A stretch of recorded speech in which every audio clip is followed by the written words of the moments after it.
ఈ దర్యాప్తుకు. Yes sir, yes.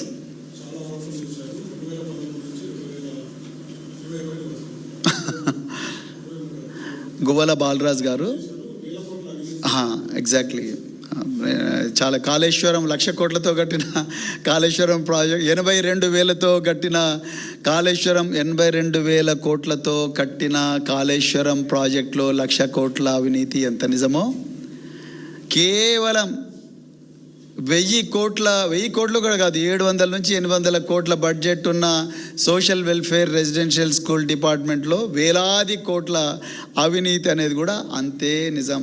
ఇదే గువ్వల బాలరాజు గారు 2014 నుంచి 2023 వరకు వారే ఎమ్మెల్యేగా ఉన్నారు.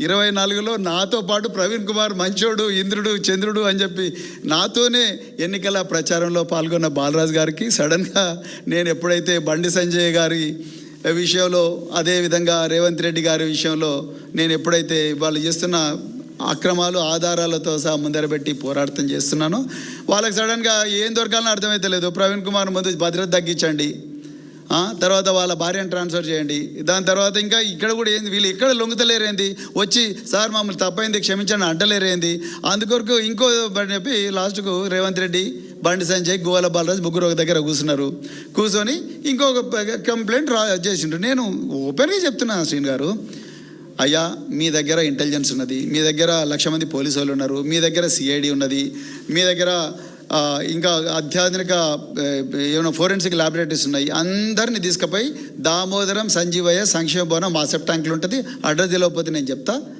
వాళ్ళు లోపల రానిపోతే నేనే తీసుకపోతా మిమ్మల్ని, అక్కడ కూర్చోండి, 1 సంవత్సరం కాదు 2028 వరకు కూర్చోండి, రాత్రింబావులు కూర్చోండి, మీకు అర్థం కాకపోతే నేనే చదివి వినిపిస్తా, అవన్నీ చదవండి. నేను నేరం చేసి ఉంటే నన్ను క్రిమినల్ కేసు పెట్టి జైలు పంపించండి, నేనే ఓపెన్ చెప్తున్నా. 2023 డిసెంబర్ 7వ తారీఖు నాడు పదవి స్వీకార ప్రమాణం చేసిన గౌరవ ముఖ్యమంత్రి గారు,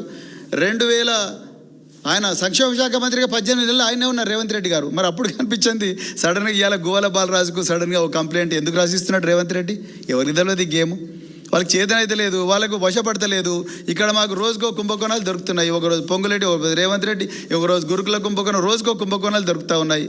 సో అందుకొరకు వాళ్ళకి ఏం చేయాలని అర్థమవుతలేదు. ఇట్లా కాదని చెప్పి వీళ్ళని భయపెట్టియాలని చూస్తున్నాయి. ఎంతమంది భయపెట్టిస్తారా అండి? ఎన్ని రోజులు భయపెట్టిస్తారు? భయపెట్టించిన వాళ్ళందరూ నియంతలు ఏమైనారు చరిత్రలో? అట్లనే అవుతారు వీళ్ళు కూడా. ఎవరికి తెలియదు ఈ గేము. రేవంత్ రెడ్డి, గువ్వల బాలరాజు, బండి సంజయ్ అందరు కూర్చొనే చేస్తున్నారు నాటకాలు.